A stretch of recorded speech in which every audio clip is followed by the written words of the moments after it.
October 23, 2002, 50 Chechen terrorists burst into a Moscow theater and seized 800 hostages. Armed with explosives, the terrorists announced a single demand: the withdrawal of all Russian troops from Chechen territory. After days of fruitless negotiation, Russian President Vladimir Putin gave the order for special forces to reclaim the theater by storm. The decision was also made to use what most Western analysts think was fentanyl, an opiate non-lethal gas, in conjunction with the assault. The objective being to render the Chechen rebels incapable of resistance while the hostages were rescued. The tactic worked. The drug-dazed criminals were overcome without triggering a horrific series of blasts. But there was a tragic side effect.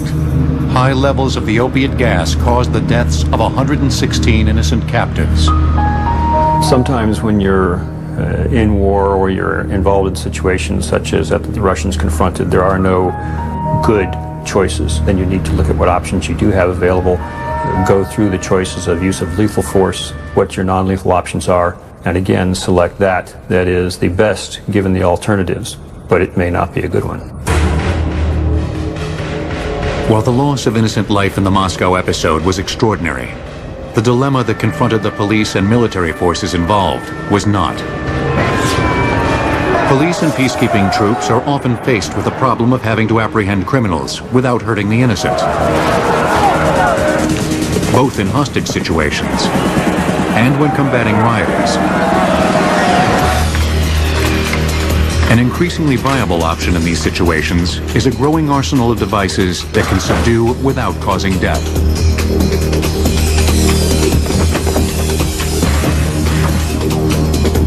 The military designation for these weapons is non-lethal. However, most police agencies step back from that characterization and are more comfortable referring to the technology as less than lethal, or just less lethal. The law enforcement community refers to it as less lethal because any of these products, if misused or used improperly, can cause serious injury and or death. Labels aside, new weapons like shock devices, chemical agents, and directed energy beams now offer a variety of technologies both police and military peacekeeping troops can use to fill the gap between shouting and shooting. They are especially useful when confronting mobs in which non-violent individuals are mixed in with criminals. People that are in a mob are not homogeneous in their degree of emotions and commitment. There's usually a group of very hardcore agitators, and then there's a lot of people just simply watching. You might be operating in an area where some folks live. They're just there by an act of geography. On the other hand, you may have folks who mean to do harm, the threat, and they might move into that area. Again, how do you separate them out? How do you control the crowd in as non-lethal a way as possible? Perhaps the most widely used method for dealing with these situations to date has been the non-lethal projectile. As early as the 4th century BC, foot soldiers made use of a device many consider to be one of the first non-lethal projectiles: the multi-pointed, hand grenade-sized caltrop. Caltrop was nothing more than several pieces of metal welded together in a form of a triangle that could be thrown out so that the enemy cavalry couldn't close with you, because a horse's hoof is very, very soft. And by putting a caltrop in there, you could keep the cavalry at arm's length. But it wasn't until the modern era that projectiles specifically designed to harm rather than kill appeared. And they were firearms-based. The guard round was one of the first. Dating from the early 20th century, the guard round was used by the U.S. military for a brief time as a sort of safeguard against friendly fire. A lot of times when a guard's on duty, you know, they're asked to serve a shift of a number of hours in the middle of the night in cold weather. And the guard round was designed so that if in case, you know, a friendly was mistaken for an enemy, that you wouldn't be doing lethal harm to someone on your own side. The guard round had the standard components of a rifle cartridge: a primer, propellant, and a copper-clad projectile. but the casing was fluted to accommodate much less gunpowder. Make no mistake, it could be lethal, in close distances, if it hit the individual in an inappropriate spot. But its general use was designed to give a report when the gun was fired and to deliver a projectile with stunning power, but not enough power to cause traumatic damage. A decade later, at the height of the Great Depression, a common household product, rock salt, fired from a shotgun, emerged as an ultra-low-tech, yet quite effective, non-lethal projectile for use against vagrants. There were literally armies of homeless men in search of work that were traveling the country on rails, just hiding in boxcars. And a lot of people, especially they used to call the train dicks in the railroad yard, began using rock salt and shotguns as a means of being able to dispense a threatening level of force without doing great bodily harm. But the projectiles we think of as non-lethal today, rubber, plastic, and wooden bullets, didn't come into initial use until the 1960s. British colonial troops in Hong Kong used them first. By 1967, British forces had begun the practice of fending off anti-colonial protesters by firing long wooden bullets called baton rounds. Made of teak wood, these rounds were 7 inches long, 1.5 inches in diameter, and were fired from flare guns. And what they would normally try to do is aim that in front of a crowd so that it would hit and skip into them about knee height. The idea here was to cause a lot of pain, not to kill anybody. The problem, however, was that the wooden rounds occasionally skipped too high and hit people in the head. The result could be fatal. By the 1970s, the British had modified the baton round concept and were firing rubber projectiles, the first rubber bullets. Used mainly against protesters in Northern Ireland, these projectiles were shorter but more aerodynamic than their wooden predecessors. It doesn't have a lot of weight to it, maybe 6 ounces or so. It's aerodynamic. It'll go a good 50, 60, 100 yards and still pack some foot-pounds of force when it hits. Indeed, with a muzzle velocity of 200 miles an hour, these large projectiles, even though they were rubber, could still be deadly if fired at a range of less than 25 yards. In recent years, while the potential hazards of using rubber bullets haven't changed, the technology itself has transformed dramatically. The generic term rubber bullet now encompasses a wide range of non-lethal projectiles. From canvas beanbags filled with lead shot, to small foam and wooden batons, pin-stabilized rounds, and small plastic pellets. Some of these projectiles, the beanbag in particular, can cause severe blunt trauma to the human body. Indeed, in its initial square design, the beanbag occasionally caused death. Meant to tumble through the air, this teabag-shaped projectile would occasionally catch the wind and fly like a frisbee. Upon impact, its sharp edges would slice through the skin of a suspect, causing internal injury. New beanbags are in the form of a pouch, so there are no sharp edges, but the projectile still has a punishing impact, which often allows it to play a crucial role in day-to-day law enforcement. An unarmed suspect, for instance, is very difficult to justify the use of a beanbag. But an armed suspect, and I'll just give you 2 examples, knives and clubs, very, very common weapons that we encounter every day, both of which are lethal if you get hit with one of those. Both of which, though, you have to close with the suspect before they become effective. To the degree that these things allow us to intervene without closing with the suspect, they're very, very appealing. Still, the beanbag's minimum safe distance is 25 feet. An alternative projectile that's safe at ranges as short as 5 feet is a 40mm sponge-tipped round called the Exact Impact. Originally developed by the military for use in peacekeeping operations, the sponge round has undergone extensive trials. Like this test on soft ballistic clay to measure the round's effects on a human body. The projectile uses a high-density foam nose with a polycarbonate body. Once the foam nose impacts the target, it has the ability to crush and deform slightly.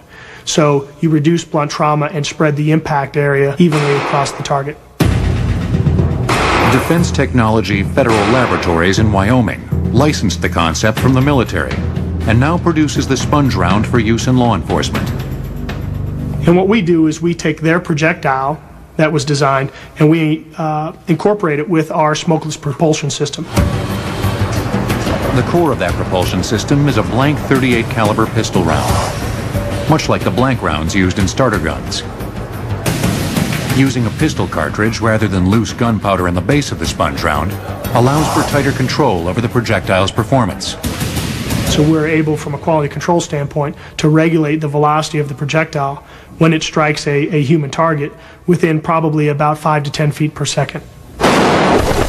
While beanbags, plastic pellets, and sponge rounds have seen widespread use, not all non-lethal projectiles are propelled by firearms.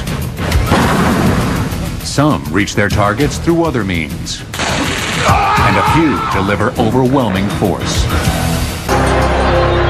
The concept isn't exactly new. In fact, the technology's been around since the 1950s.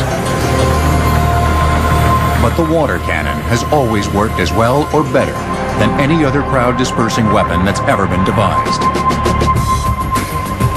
And versions of it, like this Rhino crowd control vehicle, are still in use today. The Rhino has a water tank of approximately 2,000 gallons, and basically it shoots out in continuous or pulsing mode the water cannon itself at 100 to 250 psi at 150 to 250 GPM, gallon per minute, and the outreach can go as high as 250 feet. At a pressure of 200 pounds per square inch, a water cannon jet can bruise a person's skin. But typically, the jet simply causes a rioter to turn away before any damage takes place. The Rhino's water cannon is multi-directional, and it's controlled remotely from a panel within the vehicle's protected interior. It's state-of-the-art technology, yet it's merely the latest version of a concept born in New York Harbor decades ago.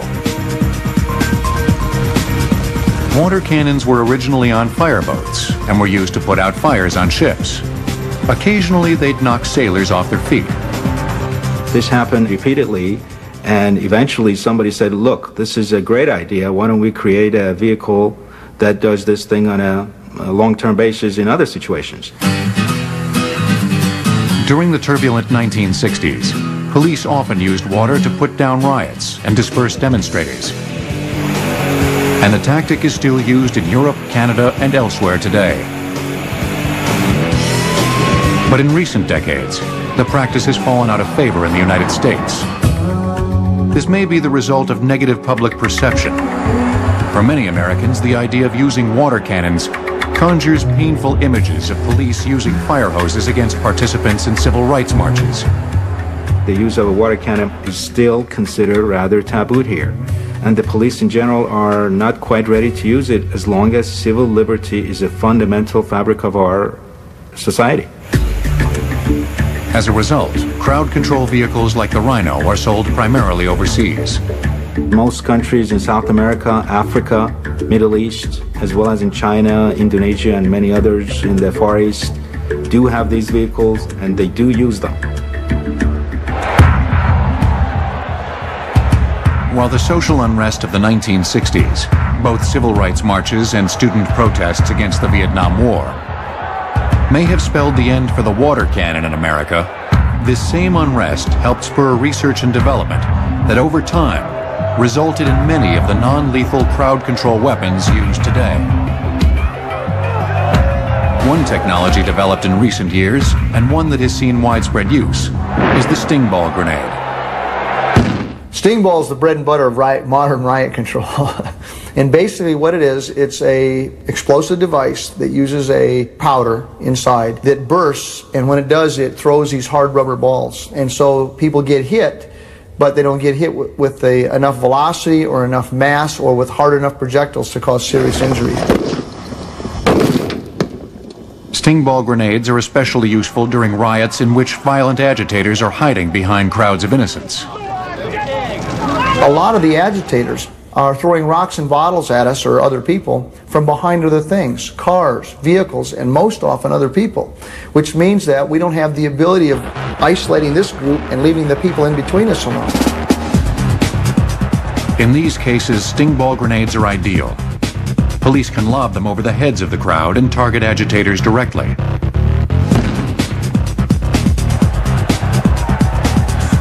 But while instruments like the sting ball grenade and water cannon are useful for driving violent groups away from an area, sometimes the objective is to apprehend individuals.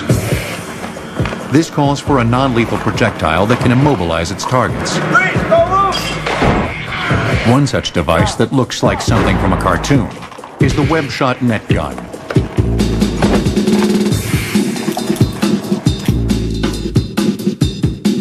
Borrowing a concept long used in non-lethal animal control, the net gun is fired from the shoulder and propels multiple weights that pull with them a section of netting 10 feet wide.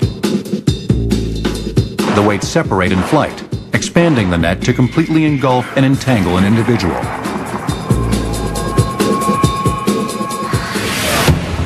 But a more common incapacitating device carried by police is the taser. The taser looks and shoots like a pistol, but rather than using blunt impact projectiles to disable suspects, it uses electricity. And as this volunteer in a police training course can attest, it's extremely effective. The taser fires 2 metal darts, which remain connected to the weapon by electrical wires. When the 2 darts touch, they have a probe on them, or a little barb, that penetrates the skin, and then as soon as they do that, it sends an electrical shock. The shock, which initially lasts 5 seconds and can be repeated with an additional trigger pull, interferes with the brain's ability to send correct impulses to the muscles. Most suspects shot by a taser fall down immediately. And since the taser can incapacitate without discharging loose projectiles, it may soon become standard equipment in the cockpits of commercial airliners. As a safeguard against hijackings, the Department of Transportation is considering allowing airline pilots to arm themselves with tasers while in flight. Rubber bullets, sting ball grenades, electrical shockers. They'll all get the job done. But in the realm of non-lethal weapons, subduing a violent individual or dispersing a crowd doesn't always require the force of projectiles. Sometimes, a really bad smell is force enough. We all know these are non-lethal weapons. But what about this? A simple smell. You want to have a seat here. And as you can see, there's a computer screen in front of you. That's what you're going to use to make your responses about how intense you think the odor is and whether you like it or whether it's irritating. Pam Dalton of the Monell Chemical Senses Center in Philadelphia is preparing to administer an odor research test. She's been asked by the Department of Defense to conduct some exploratory research on malodors, bad smells.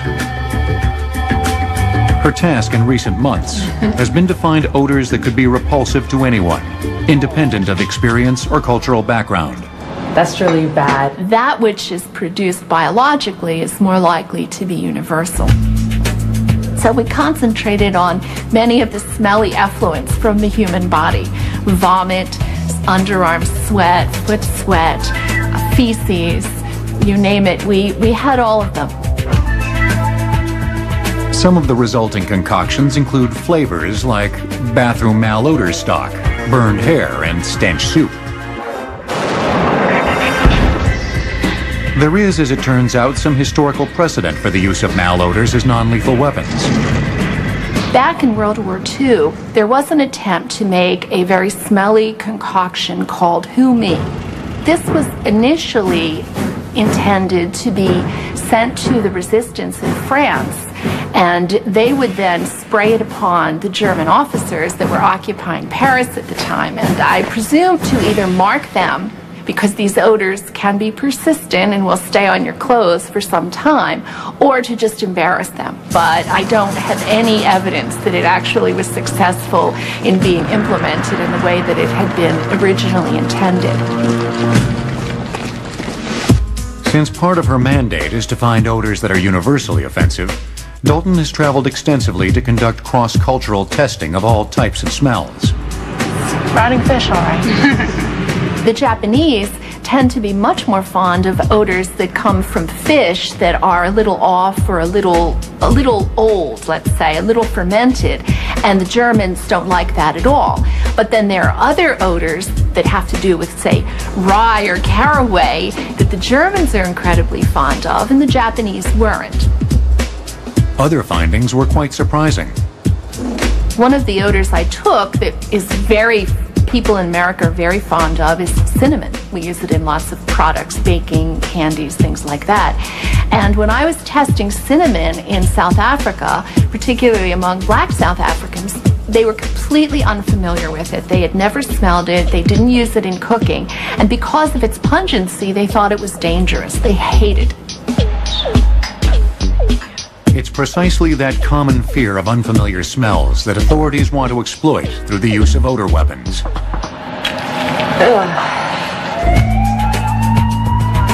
One potential use of a strange odor, some feel, could be as a means of clearing a public building during a bomb threat.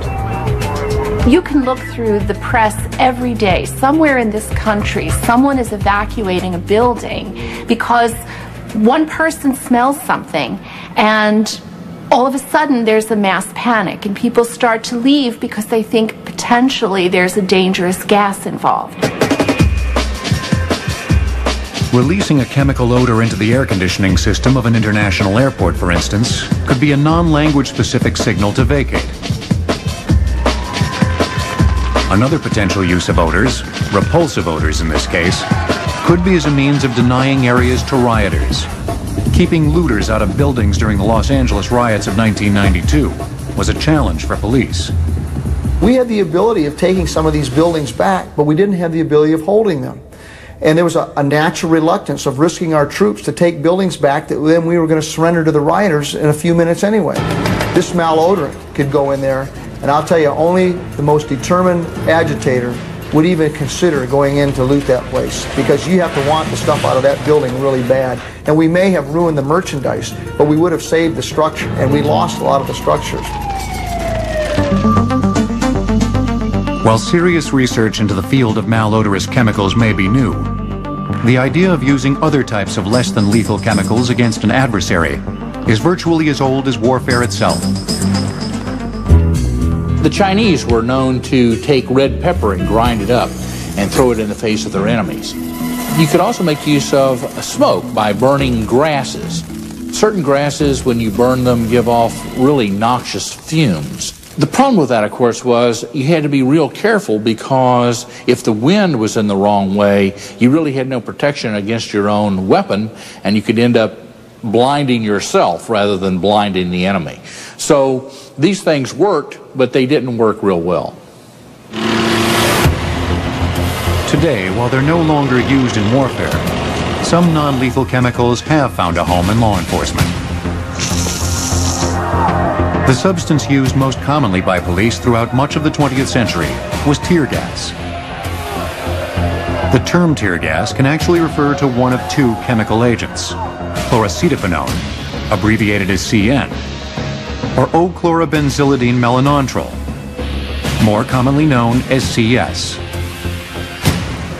We obviously abbreviate those because of the long chemical names, but the term tear gas is actually a misnomer. These products are not actually gases, they're actually crystallines, much like a salt, if you will. These crystallines are solid in form and are embedded in a pyrotechnic fuel mixture. When the mixture burns, it creates a smoke that acts as a carrier agent. The CS or CN crystallines attach themselves to the smoke and are transported to the target. Deployed by grenade or aerosol spray, tear gas causes severe eye, skin, and respiratory tract irritation. But in most cases, it's not deadly. Since the 1930s, it's been one of law enforcement's weapons of first resort for dispersing crowds and clearing buildings. But it has its drawbacks. You can fight through the pain, or if you're under the influence of drugs or alcohol, you can fight through it. The other aspect is that individuals often can build a tolerance to this if you're exposed to it. Once you're exposed to it, you know how to deal with it. Veteran protesters have been known to pick up CS gas grenades and fling them back at police.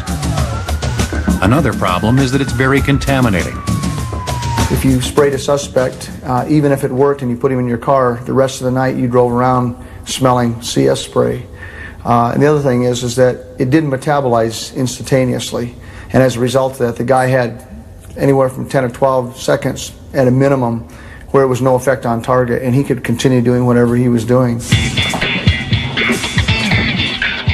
In the early 1980s, the answer to many of these problems arrived in the form of OC, oleoresin capsicum, more commonly known as pepper spray.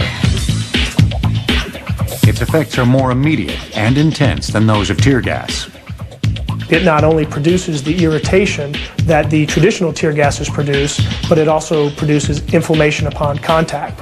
So when it comes in contact with the eyes, it not only causes the lacrimation and the tearing, but it also causes inflammation. So even if you were under the influence of these substances, you literally couldn't fight through the pain and or the swelling, the involuntary closure of the eyes to see the individual or the officer that was arresting you. And you could wash it right off. It's environmentally benign. In fact, OC, you can eat. You can spray it right on your burrito and use it as a spice, because that's what it is. It's cayenne peppers. Pepper spray is also available commercially. Companies like Defense Technology Federal Laboratories produce small aerosol canisters of OC spray that may be purchased and used without a license.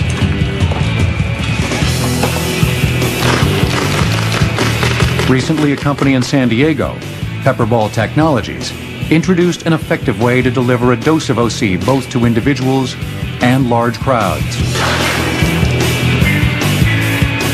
Fired from a supercharged paintball gun, the Pepperball is a hard but breakable plastic sphere packed with 3 grams of OC powder. When the round hits the subject and breaks, it explodes that cloud of powder into the air in about a 2-foot diameter that gets in the face and the eyes of the suspect and acts basically as if they were just sprayed with an officer's pepper spray canister. And the Pepperball packs a serious wallop. When you get struck by this, it's much like getting slapped very hard in the face. It's a real severe stinging sensation. In a lot of cases, it takes the brain about a second to a second and a half to actually register the pain. So you can put multiple hits on a subject and have, before his brain has a chance to react to that. But once it does, the body basically says, that hurts and I'm going to stop what I'm doing. In riot scenarios, officers armed with pepperball guns can either pinpoint agitators with single rounds or fire multiple balls at the ground to produce an OC cloud. The technology recently proved its effectiveness against an unruly crowd at the Salt Lake City Winter Olympics. There were a crowd of over 2,000 the last night of the Olympics, and Pepperball, with just about 6 launchers deployed, was able to move that crowd 8 to 12 blocks and break them apart in about 10 to 15 minutes. The interesting thing, though, is that despite the high profile of these types of events in the riot control, we found that about 95% of our deployments are actually in one-on-one situations, preventing suicide by cop situations, mentally disturbed people who are causing trouble or maybe wielding a weapon, and being able to bring them into compliance or stopping domestic violence. Pepperball Technologies produces over 1 million rounds per year, which make their way to police agencies and embassy security forces around the world. At present, the technology is available only to these types of official organizations.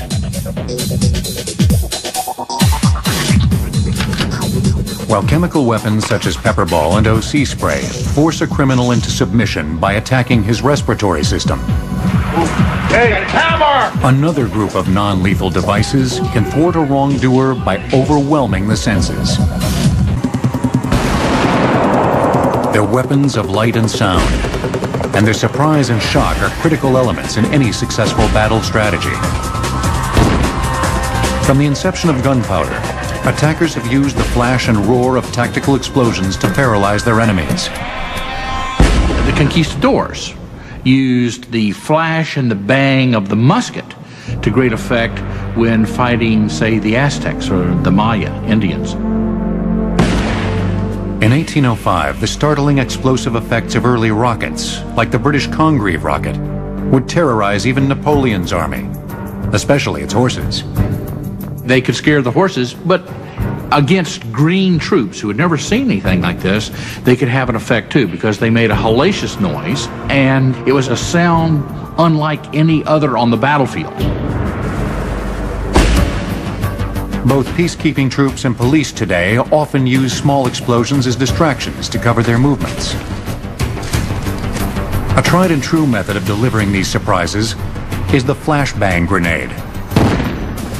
It produces blinding light and deafening noise, but no shrapnel. What it does, it goes off with about, depending on the manufacturer now, anywhere from 3 to 7 million candle power, and a bang of about 175 to 185 decibels. To give you an idea how bright, how loud, and so forth, 3 million candle power is enough to constrict your pupils through closed eyelids. A headlight on bright is about 100,000 candle power. How loud? 175 decibels is about 4 times as loud as a shotgun at the muzzle. Tossed into a room with a hostage taker, the flashbang grenade can completely overload the outlaw's senses. This sensory overload causes the body just to say, I've got to process information. And it creates this thing called an exploitation window. And this exploitation window lasts between 2 and 8 seconds. During that time, the body does not have an effective response. In 2 to 8 seconds, you can put a full entry team through a door. But while the flashbang grenade can be extraordinarily effective, not all shock weapons rely on explosions. Less spectacular, but no less useful devices are handheld superpowered flashlights called laser dazzlers. A dazzler channels low-intensity infrared light through a series of prisms, making the light both green in color — the human eye is more sensitive to green — and 6,000 times brighter.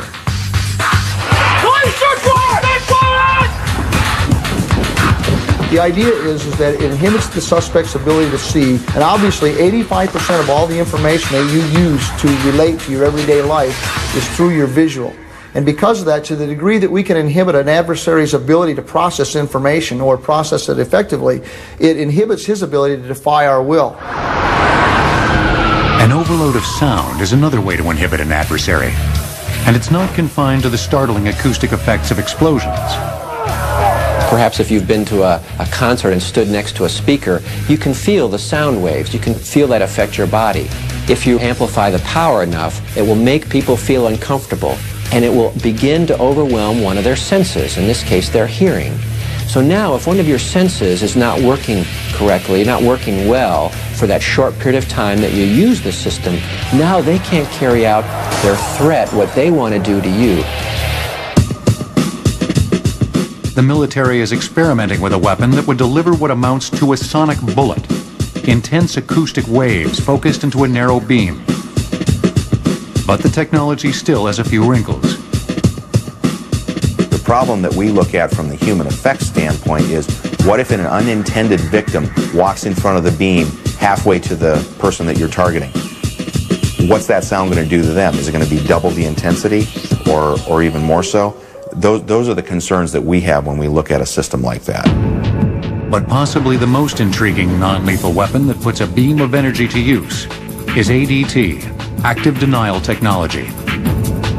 ADT uses millimeter waves, electromagnetic energy, to project a focused beam of heat. When this energy is applied to the body, its effect only goes in about 1/64th of an inch on the skin. And what it does is it gives you a very strong sensation of warmth and heat. It's as if you just had an oven door open right in front of you, and your immediate reaction is to step or turn away. So again, one of your senses is now being overwhelmed. you're distracted, and you can't carry out that threat that you were going to against U.S. forces as easily as you originally intended. While it will typically be vehicle-mounted for use against crowds, ADT might also be installed in permanent locations to protect areas or buildings against intruders. You could set up a beam right adjacent to a perimeter fence, such that for someone to come in and try and cut through the fence, they'd have to stand in the beam.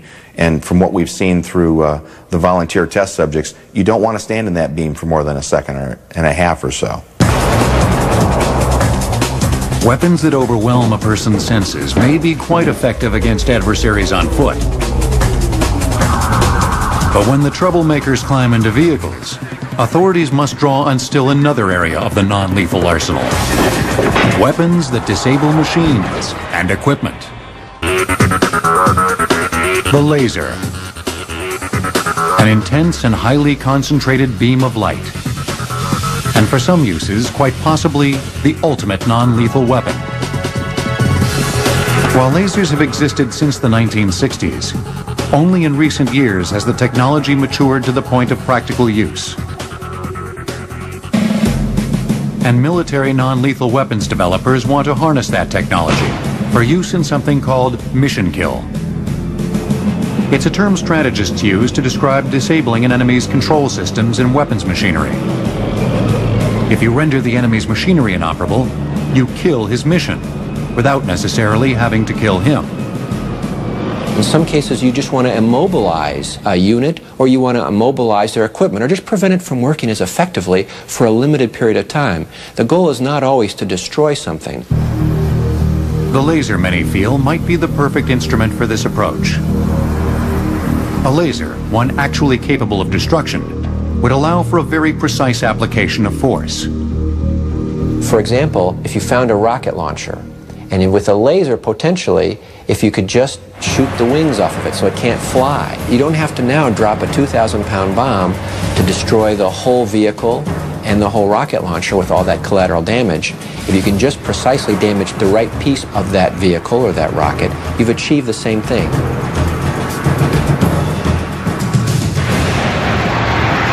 But the laser isn't the only device capable of non-lethal mission kill. Another high-tech weapon being developed for this purpose is the electromagnetic pulse munition. Designed to be delivered by cruise missiles like the Navy's Tomahawk, this bomb releases an intensely powerful surge of electromagnetic energy. The concept originated from nuclear testing conducted by the Navy in the early 1960s. They found out that a nuclear weapon releases not only the normal things you think of light and heat, but it also releases electromagnetic pulse, EMP. And EMP, that electromagnetic pulse, will fry circuits. EMP was less of a threat in the 1960s because most electronics were still based on relatively sturdy vacuum tube technology. But when we went to things like transistors and silicon chips, that EMP would literally eat those things up. When a missile carrying an EMP munition nears its target, the munition generates an electromagnetic field and then explodes. The energy of the explosion then transfers to the electromagnetic field, increasing its size and power. A lot of military equipment has chips, and because it has these chips in it, you get a big pulse of electromagnetic energy into them. It will overload the circuits, they will shut down, and that piece of equipment is in fact dead. Civilian law enforcement also has a need for a form of mission kill technology. But the machines police usually want to kill are fleeing automobiles. Cars speeding from police endanger innocent lives. Anything that would stop vehicles is appealing to us right now. One prototype system is J4 Technologies' Auto Arrestor. This system is rolled out flat across the roadway in front of a fleeing vehicle. When the suspect car approaches, Police activate the auto arrestor, which emits a burst of electricity, shorting out the car's control system and bringing the vehicle to a stop.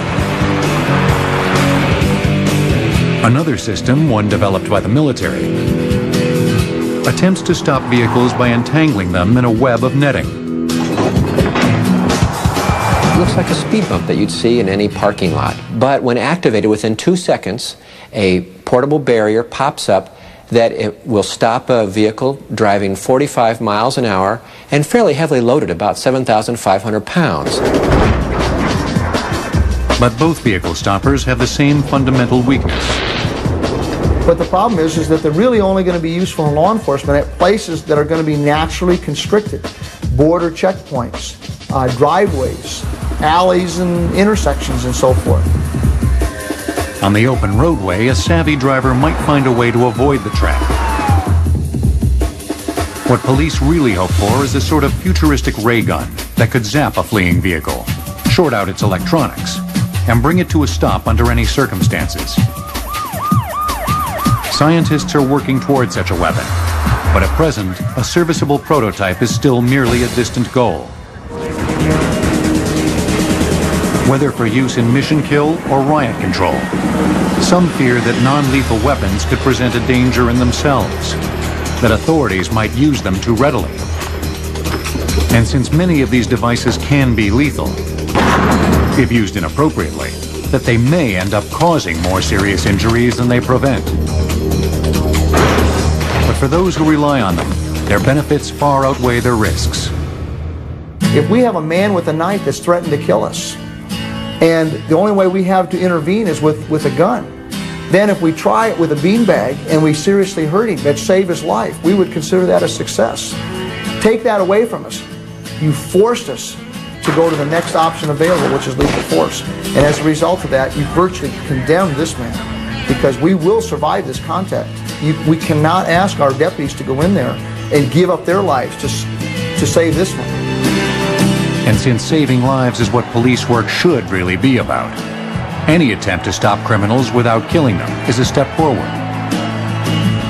As the tragedy in that Moscow theater painfully illustrated, non-lethal weapons are certainly not infallible.